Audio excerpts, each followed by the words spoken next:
now. First time on the show. Very excited to have our special guest, Artifact, in the building. Welcome along, my friend. Thank you very much. Great to have you here, man. I believe you've been down the south coast for a couple of days now. Yeah, I've just been down here chilling out with some friends, basically. And how have you been finding it? Because I don't want to talk about the weather, but it's supposed to be the summer. We've got this beautiful beach. Trust me, we've got some beautiful girls on the south coast, but you probably haven't seen any of that because of the weather, man. Well, I apologise. Yesterday wasn't too bad a day, so got down the beach. That was alright. But otherwise, yeah, a lot of rain. But it's all good. Okay, so firstly, we're really looking forward to you getting into your hour-long mix at 1 a.m. right here on Fast. We're looking forward to that. But beforehand, let's have a little chat and let's break down to a few people just about you musically, kind of where you come from and things like that. Because they may recognise the name, they may recognise the beats, but they want to know the guy behind the beats. So here we go, time to go in right now.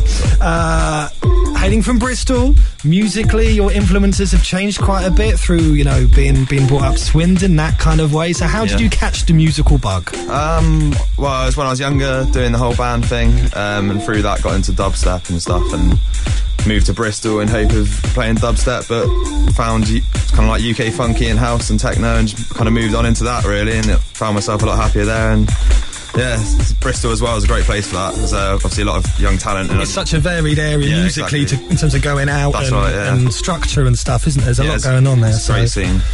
Exactly, there's a lot going on. And, you know, you talk about that area and you talk about the music you listen to. Are there any standout producers or particular records? Or I think everyone has a moment as a DJ or as a producer when they're in a club, probably a little bit worse to wear, and they hear a tune and you're like, oh my God, what tune is this? Who is this DJ? I want to do that. So is there anyone that stands out that's come up to you and been like, I want to make records like that?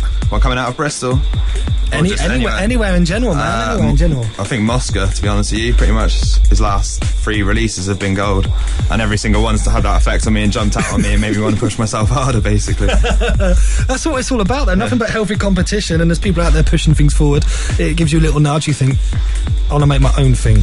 Yeah, I want to go on that level and put my twist on it and get there. Exactly, you know? In terms of releases, I mean, there's a lot of comments, a lot of followers, a lot of people on SoundCloud checking out clips and previous releases from you as well. You put releases out on Dead Plate Records, and also a bit rare nowadays, you've been putting out records not only as MP3 but also on vinyl as well. I got my first vinyl earlier on in the year, which was pretty cool. Well, obviously really cool, because that's kind of a bit of a dream when you're younger and you first start producing, so that was good. But I've got a few more coming out this year, so it should be vinyl only really from now on, obviously with digitals as well. But and is that a conscious effort? I mean, are you a vinyl man at heart? Do you want to stay true to your roots, or why has that come out? Or is it just a cool thing? It's a bit of both, really. I don't really DJ vinyl myself. I did when I was younger, but I kind of got sick of the clubs, bad equipment and the like.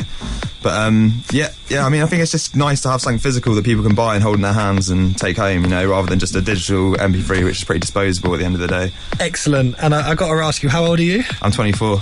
Brilliant. Because there's a certain, whenever I talk to DJs or producers and we talk about vinyl, we get pushed in the old man corner of saying things were better 28 years ago and all this stuff. But I still think vinyl's cool, and I think it's nice to see a new breed of people coming through, and you're doing a lot right now, and you're pushing vinyl, you like it, and I think it's cool as a producer to have your releases up on the wall or something. Exactly, yeah. And I mean, obviously vinyl sounds better really at the end of the day, but it's just in a club environment, it's not always the ideal medium to go for, but it's nice to have something to take home, you know, and listen to it at home. Exactly. It used to be, man, when 1210s were nice and didn't have broken tone arms and CD wallets resting on them, but that's for amateur DJs, not professionals like ourselves, so that's nothing to do with us. In terms of your club work, you've been all over the place, really, not only in the UK, you've been hitting Scotland, you've been hitting France, and you recently hit Fabric as well, which must have been a crazy situation. Fabric's actually, it's coming up in August next month. Coming up in August, okay, cool. That's a room 3 for a local action record showcase, which is, I'm really looking forward to that. This Fabric's got to be one of the best clubs in the country, so sick. I'm pretty stoked about the entire thing, to be honest with you. And you mentioned a little bit earlier on about future releases that are coming out. I always try and pin down producers and say, what have you got coming out? When exactly is it coming out? Because you know what it's like. People, they hear a record, they want to get hold of it. We were just talking off mic about sometimes producers sitting on stuff for a little bit too long. I'm not saying that about you. you, but what kind of stuff can we look forward to? I've got the 12-inch coming out on Local Action Records, which should be hopefully in September time, which has got some material. I think one of the tunes, Turtle Fight's been heard. I put it in my Marion Hobbs mix, and it's been floating around a bit. But the other two tunes, I haven't really released at all, like let out anyway yet. So they should hopefully be a complete surprise to people. And then I've also got another one coming out on Something Sounds a month or two afterwards, which is some more material that I'm really happy about. So I'm really looking forward to them dropping and hopefully doing some damage. Exactly, so we're looking kind of September time there or thereabouts. September to October kind of thing, yeah, you know how it goes. I know, but I've got to ask, because people always say to me when you get people like yourself, like, oh, Facts on Station, got to ask about releases, I need to know what's coming out, I need to put my money aside because I'm picking up the vinyl, I need to know what's going on. Now, I want to talk to you quickly about when you're in the studio and your approach to music.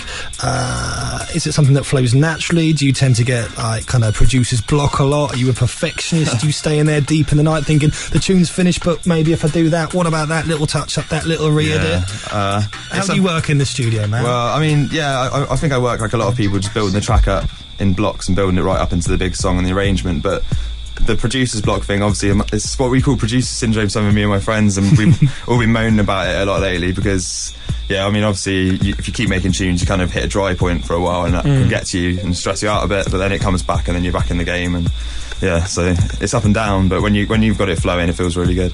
Exactly, man. And you know, testament is in the records that you're putting out, and people are hearing in your special mixes and in your bits and pieces in your club sets. There's some crazy music out there, and what I find exciting as a DJ, when there's so much good music out there, you just get excited. It comes to radio, it comes clubs, like I can't wait to play. The people are going to love it. I can't wait to play this stuff. The feeling when you know something's going to do it on the dance floor. You know, it's like you're talking about a friend. You're like, I can't wait to play this to them. They're going to love it. And you're talking about a club of hundreds or thousands of people or whatever, but it has to be done, man. It has to be done. Now, of course, you're going to step into the mix back-to-back with Save Fifi in just a couple of minutes' time. So over the next 60 minutes, are we expecting some exclusives? Yeah, I think I'll probably drop in a few of the tunes that are coming out on my next releases. I guess look out for them. And probably a few exclusives from a few other guys as well that I kind of support, and we support each other. What kind of people are we talking about that you now, like, you're playing heavily in your club sets and you mentioned Moscow there? Guys like Zero, who's this new Bristol producer, who's got his first release coming out this month, which is really high-powered kind of garagey techno stuff. Is brilliant. And Pale Man, same kind of thing. He's coming out this month as well on Fulcrum. South London Ordnance Theft, just sort of kind of all the guys that are coming through at the moment in the UK kind of bass scene. The kind of younger guys, as it were.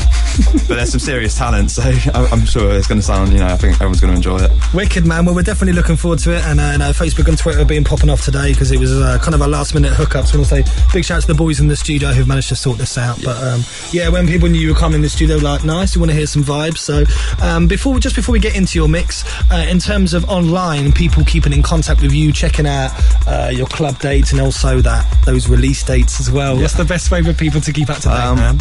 Facebook, obviously, just type in Artifact. SoundCloud is soundcloud.com/Artifact House, and my Twitter is twitter.com/Artifact Beats. So any three of them, you're good to go, really. Exactly. Hit out the boy Twitter, hit out the boy Artifact, see what's going on with him. Right now we're going to get into the special guest mix, Save Fifi Artifact back to back. If you want to come around this side of the desk, it's Fire Radio 107.6 FM, DAB Digital Online, fireradio.co.uk. We're going in with some exclusive material right now.